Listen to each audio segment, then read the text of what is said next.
Bismillahirrahmanirrahim. Analisis korelasi. Oke, untuk konsep dasar korelasi sudah saya sampaikan sebelumnya. Pada kali ini kita akan membahas tentang dua korelasi, yaitu korelasi Pearson dan korelasi Spearman. Nah, di sini ada dari Minitab. Minitab itu adalah salah satu software analisis statistika dan sebagainya. Nah, di sini disampaikan konsep korelasi Pearson dan Spearman yang menurut saya cukup mudah dipahami dan cukup komprehensif. Nah, di sini korelasi. What is correlation? Apa itu korelasi? Korelasi ini mengukur bagaimana dua variabel ini kecenderungan perubahannya seperti apa secara bersama-sama. Koefisien korelasi mendescribe baik itu kekuatan dan juga arah hubungan. Arah hubungannya kemana dan kekuatannya sebesar apa gitu. Kalau arah hubungannya positif, bisa jadi dia positifnya sangat kuat, bisa jadi sangat lemah. Dan sebaliknya, kalaupun hubungannya negatif, bisa jadi sangat lemah ataupun sangat kuat. Atau sedang-sedang saja. Nah, untuk korelasi Pearson, ini menganalisis atau mengevaluasi, menilai bagaimana hubungan linier antara dua variabel yang bersifat kontinu. Kontinu ini pastinya numerik. Nah, hubungan linear, a relationship is linear. Suatu hubungan itu disebut linear kalau perubahan satu variabel berhubungan dengan perubahan yang besarnya proporsional dari variabel yang lain. Proporsional ini maksudnya adalah, maksud dari hubungan linear yang maksud dengan perubahan proporsional, saya akan coba gambarkan di sini. Misalnya saya punya dua data, X1 dan X2. Saat X1-nya 1, maka X2-nya 2. Saat X1-nya 2, X2-nya 4. Saat X1-nya 3, maka X2-nya 6. Nah, ini kalau saya gambarkan ke dalam sumbu koordinat X1 dan X2. Di sini 1, 2, 3. 1, 2.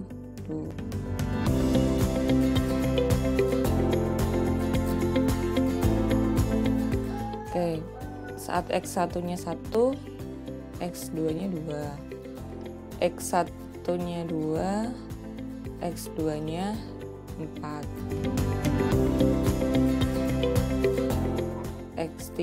X1-nya 3, X2-nya 6. Ini anggaplah garisnya lurus. Nah, di sini saat X1-nya berubah 1, maka X2-nya berubah 2. Saat X1-nya berubah 2, dari 1 ke 3 kan 2 poin. Maka X2-nya berubah dari 2 ke 6. Berubahnya 4 gitu. Jadi proporsional. X1 berubah 1, X2-nya berubah 2. Kalau X1-nya berubah 2, X2-nya berubah 4 gitu. Ini proporsional. Nah, ini hubungan yang seperti ini sangat cocok kalau kita pakai yang korelasinya Pearson. Kalau yang hubungannya monotonik itu nggak proporsional, jadi kadang-kadang nggak selalu sebesar itu. Nah, di sini Spearman correlation. In monotonic relationship, the variable dalam hubungan monotonik, kedua variabel ini punya kecenderungan berubah bersama-sama, tetapi tidak pada tingkat yang konstan. Nah, itu perbedaannya dengan yang Pearson tadi. Kalau yang Pearson kan konstan, proporsional gitu. Kalau yang ini tidak konstan. The Spearman correlation ini perhitungannya berdasarkan peringkat. Data itu dikasih peringkat baru diolah. Kalau yang Pearson ini yang diolah adalah data yang nilai aslinya. Berikut adalah gambar yang menggambarkan perbedaan Pearson dan Spearman.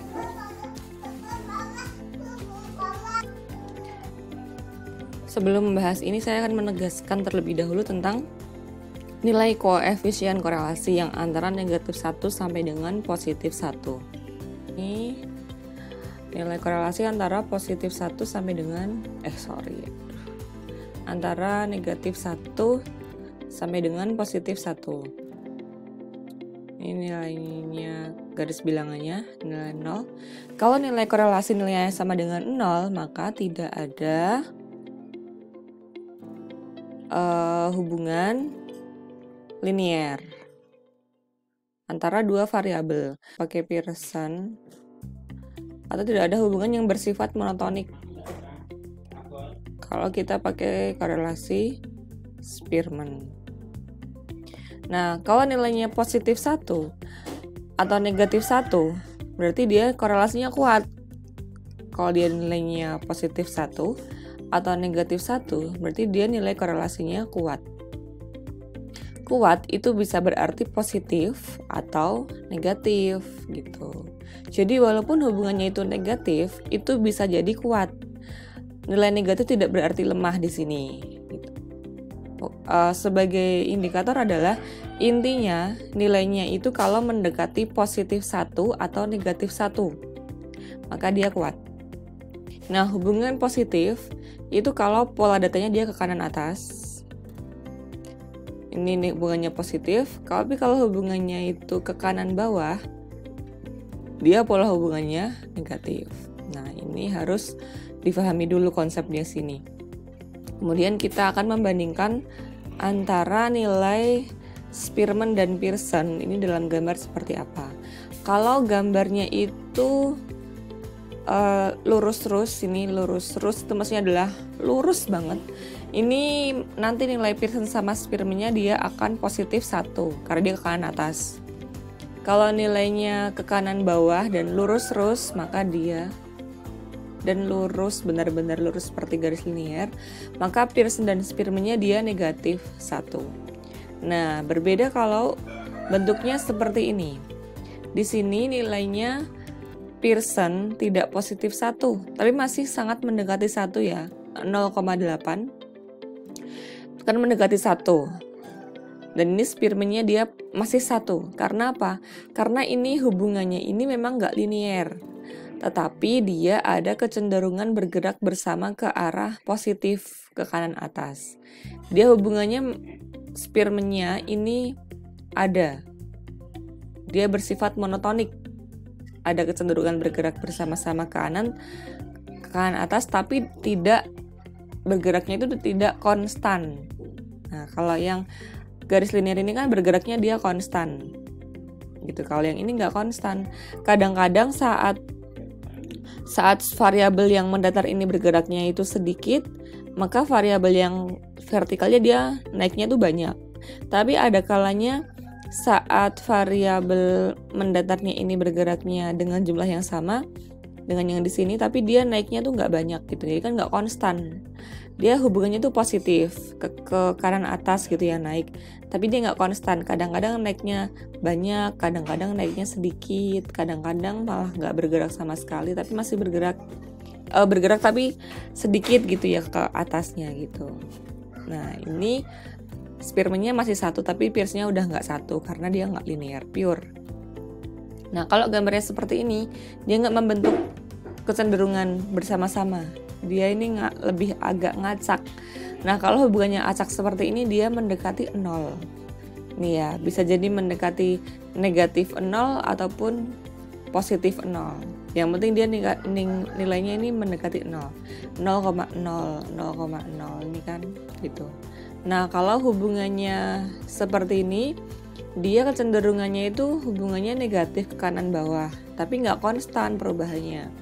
Maka kalau nggak konstan rate, nggak proporsional, Pearson-nya tidak akan 1, tapi masih mendekati 1 karena dia ke kanan bawah. Dan Spearman-nya dia masih pure, masih 1 nilainya, masih sempurna karena dia masih monotonik hubungannya, dia nggak konstan tapi terus bergerak ke bawah. Nah, adapun hubungan linear yang lain, dia ini nggak linear, dia non-linear, bentuknya parabola yang menghadap ke atas. Ini sebenarnya dua variabel ini ada hubungannya, tapi bukan linear. Nah, kalau seperti ini nggak bisa ditangkap melalui korelasi Pearson ataupun Spearman. Ini dia korelasinya itu, korelasi Spearman sama Pearson sama Spearman bisa jadi 0. Tapi walaupun, jadi di sini yang mau saya tekankan adalah walaupun korelasi Spearman dan Pearson-nya 0, belum tentu kedua variabel itu nggak ada hubungan. Karena bisa jadi hubungannya kuadrat. Yang kalau hubungannya kuadrat ini tidak bisa ditangkap dengan nilai Pearson ataupun Spearman.